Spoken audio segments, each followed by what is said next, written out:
Hey, period 5, where we last left off in chapter 6, the kids are trying to figure out a way that they can escape. And they came up with an idea, hence the light bulb picture, that they were going to hotwire the car and escape that way. So we're switching settings now in chapter 7, which is on page 76, so follow along with me. We're going to the parents again, trying to figure out what the parents are doing. Here we go. The story about the missing school bus and driver was in the morning paper. So that's the way it was done. Rod Donovan finished reading the last paragraph and crumpled the page angrily in his fists. This crazy Godfrey reaches the end of the run and simply keeps going. He must be insane. His wife doesn't think so, said Marion Donovan. She thinks that something has happened to him. If she has any idea that he were involved in a kidnapping, she certainly wouldn't have reported to the police that he didn't come home last night. Her voice was thin with exhaustion, her eyes swollen from a night of weeping. Her husband regarded her with concern. I wish you'd lie down for a little, Marion. You know I'll call you the minute there's any communication. I can't, not now. Perhaps after Jack calls. She paused and then added, if he does call. He must have had my message by this time. Do you suppose he's just not answering? You left word that it was an emergency and had to do with one of the children. He couldn't ignore that. You don't know Jack. If he were busy with something or partying or just in one of those happy-go-lucky moods of his, she raised her hands and pressed them against her forehead. He has to call. He has to give us the money. After all, Marianne is his own daughter. She never forgets it, that's for sure. There was a hint of bitterness in Rod's voice. It's been Daddy this and Daddy that. Daddy always used to say, and Daddy never did things that way, until sometimes I've wanted to shake her, to shout at her, if your daddy was as wonderful as all that, why did he walk off and leave you? You wouldn't, Marion Donovan said confidently. You'd never say a thing like that to one of the children. Of course I wouldn't. Not when you've worked so hard to build their father up to them. Sometimes I think it would have been better for you to have told them the truth about him in the first place. To have said, your father was an irresponsible bounder, meaning going from place to place. A charming sort of Peter Pan guy who never grew up. He went into marriage for the fun of it, because it was a new experience, and then when he got tired of it, he simply walked out. I want them never to know that, Mrs. Donovan said quietly. He's their father, Rod. Children need to respect their parents. They need to feel loved by them. I'd like them to feel loved by me, Rod said wearily. Sometimes it seems so hopeless. The boys like me. There's no problem there. It's Marianne I can't get through to. The thing that kills me is that, darn it, Marion, she's just the daughter I would have wanted if I'd gone out and picked her. When I look at her, it's like seeing you, the part of you I missed by not knowing you at 17. Oh, she looks the way I did, Mrs. Donovan told him, but the resemblance ends there. I was never so lively, so vital. Marianne has a kind of spunkiness. That's the thing that's going to pull her through this. Her husband reached over and took her hand. Marianne is stubborn, darling. Nobody is going to walk on her, no matter what. If she can hold out against me for as long as she has, she can hold strong against anything. She's not going to go to pieces or do anything foolish. Wherever she is, whatever is happening, Marianne is all right. We've got to keep believing that she is all right. Now we're switching to the Kirtland's household. The thing I don't understand, muttered Steve Kirtland, is why our boys should be the ones taken. Our boys and the Paget girl. Granted, we are from a good area and might be expected to be able to pay a healthy ransom, but there must be plenty of other well-to-do families in Albuquerque. Why our youngsters and ours only? We don't know that there aren't others, said Mrs. Kirtland. If Rod hadn't phoned us last night, we would never have realized that Marianne was missing. Perhaps the bus was filled with children and all the parents have been warned, as we have, not to report to the police. I still think we should call them. We should have done it last night as soon as we got that phone call. We could ask them to keep it quiet, not to let the reporters get hold of it. But they might. Look at the story of the school bus and Mr. Godfrey's being missing. It's all over the front page of the journal. It's not worth the risk, Steve. If they think the police are informed, they may be afraid to return the children. I know. Don't you think I haven't haven't hashed through every angle of it? Lord, what a hellish night waiting until the bank opened this morning so I could get the money. You were able to get the whole amount? We didn't have it in our account. I borrowed it against our securities. There wasn't any problem. Now all we have to do is wait for a phone call telling us what to do with it. Steve Kirtland frowned thoughtfully. I wonder. What? That thing you said a minute ago about there possibly being others. How many kids from Valley Gardens attend the public high school? I don't know. There's a good little group of them. I see them sometimes waiting at the bus stop. Our two and the Paget girl. Who else? Think hard now. Don't the Lindleys have children? Yes, 2 girls, but they don't ride the bus on Thursdays. Mrs. Lindley always drives in to pick them up after pep club. Mrs. Kirtland paused. There's Joan Miller. She's in Bruce's class. You don't think she could be missing? Mr. Kirtland's jaw was set. It will take one phone call to find out. He was already dialing when his wife stopped him. Oh, Steve, maybe we shouldn't. Not with their boy in the hospital. When the phone rings, they might think, we have to know. Ignoring her protest, Mr. Kirtland spoke abruptly into the receiver. Hello, Mrs. Miller? This is Steve Kirtland, up on the hill. I'm sorry to bother you at a time like this, but I'm calling about your daughter. Is she in school today? There was a long pause while he listened to the voice on the other end of the wire.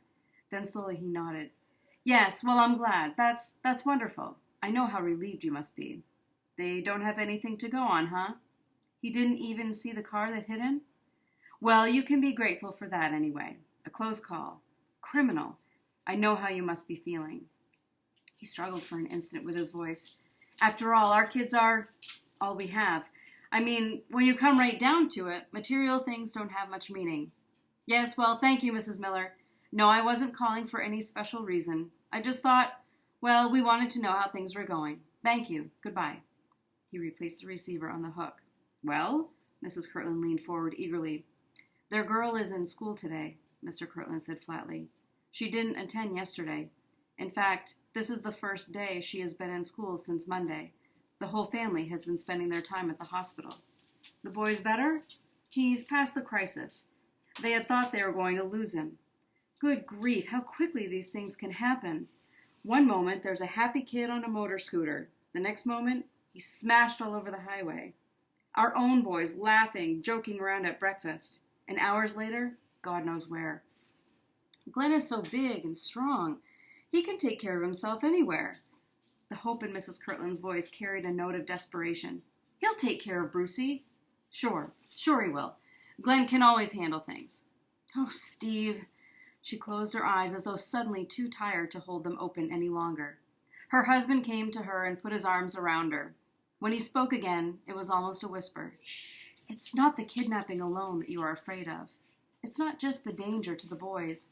It's something else, too, isn't it? Wordlessly, she nodded. It's Glenn, isn't it? You're afraid of Glenn? How do you know? We've never said it. How do you know? You're afraid he will use that bigness and strength to save himself, that he will get away somehow and leave Bruce. How do you know? She opened her eyes to stare at him. I thought it was just he's my son too, dear. I never thought you noticed. He's so handsome, so strong, so wonderful in so many ways. Yet sometimes when I'm close to him, when I give him a hug or kiss him, I look into his eyes, and there's nothing in them. I mean, he has beautiful eyes, but they're empty. She shuddered. I'm being silly. Tell me I'm being silly, Steve, that I'm all upset and worked up. Of course you are. We both are. We're talking like a couple of idiots. We have the money. We'll pay it and get our boys back, and Glenn will take care of his brother. For a long time they stood with their arms around each other. Finally, Mrs. Kirtland said, I've thought of someone. What do you mean? Someone else who would have been on the school bus. It's the girl from that new family, the one that's renting the Busby's house while they're in Hawaii. I don't know their name, but I do have the Busby's number. Let's phone them now, her husband said. Now we're going to the French's house. No, Jessie did not go to school today, Mrs. French said carefully. You say your name is Kirtland? Why are you calling me Mr. Kirtland, and why do you want to know about my daughter? I'm a neighbor of yours, Steve Kirtland told her. My wife tells me that your daughter attends high school with our sons, Glenn and Bruce. He hesitated. Did they go to school today? No, they didn't. I see. Mrs. French had been standing, but now her legs felt suddenly too weak to support her. She moved around to the far side of the telephone table and sank into a chair. "And so," she said softly, "it is not just Jessie. It's Jessie and our boys and Mary Ann Paget. There may even be more of them." "Have you called the police, Mr. Kirtland?" "No," Steve told her. "We have been afraid to. We are fortunate enough to have money available to pay the ransom. We decided to do that rather than put the boys into any further danger. Have you called them?" "I haven't done anything. I haven't known what to do. My husband is away on special duty. In order to get a hold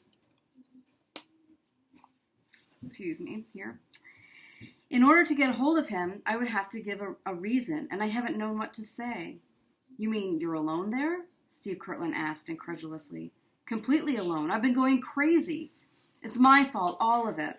I was the one who insisted we move to Valley Gardens. I thought it would be good for Jessie that being part of a settled neighborhood like this would draw her out of her shell a little. But it hasn't made any difference. And if we weren't living here now, she would never have been taken." "You can't know that," Steve Kirtland said. "You can't blame yourself for something this crazy. If it could happen this way, out of the blue, it could happen anywhere. The only important thing is getting the kids home again." "The other people you mentioned," said Mrs. French.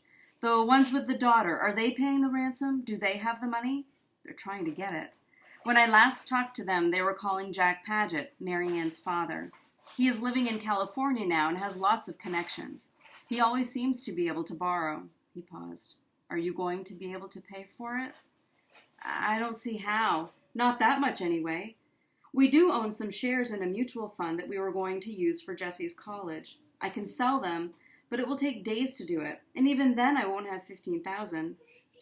"Maybe we can help you," Steve Kirtland said slowly. "We have a mortgage on the house. We can do some refinancing.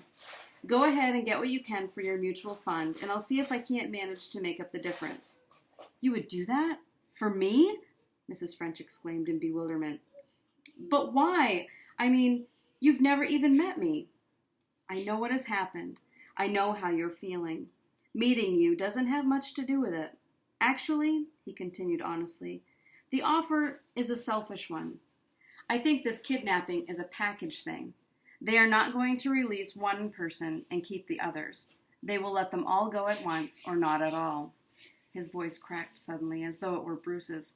"We have to have the money. We all have to come through with the money. There can't be any holdouts." And now we're going to Dexter's uncle. Mark Crete had his breakfast at 11:30. His head ached and his eyes were bleary. He rinsed the dishes and stacked them in the sink. Then he went upstairs and packed his suitcase. He left a note for Dexter on the kitchen table. "Dex, sorry to have missed you this morning. I meant to be up before you left for school, but last night caught up with me. The LA trip came through and I'm off for the weekend. You can reach me at the Alabaster Hotel in an emergency. I'm taking a cab to the airport and will leave you the keys to the Jaguar. We'll be in Monday evening, TWA Flight 132 if you want to meet it. Take care of things and have a ball, Uncle Mark." Then he flipped the switch on the telephone and called his office. The cab arrived at 1:20. He was just climbing into it when he heard the telephone ringing. It was a muffled buzz from the interior of the house, and Mark hesitated, wondering if he should go back to answer it. "Oh, to heck with it," he murmured irritably. "I don't have the time for it. It can't be anything very important anyway." He settled himself and pulled the car door shut behind him. "To the airport, please," he told the driver. The cab swung out of Valley Gardens onto the highway. For a long time, the telephone continued ringing. And who would be calling? Juan, since Mark is the last person that has been able to be contacted, and he still is not contacted. We'll have to wait and see what happens now. Stay tuned for Chapter 8.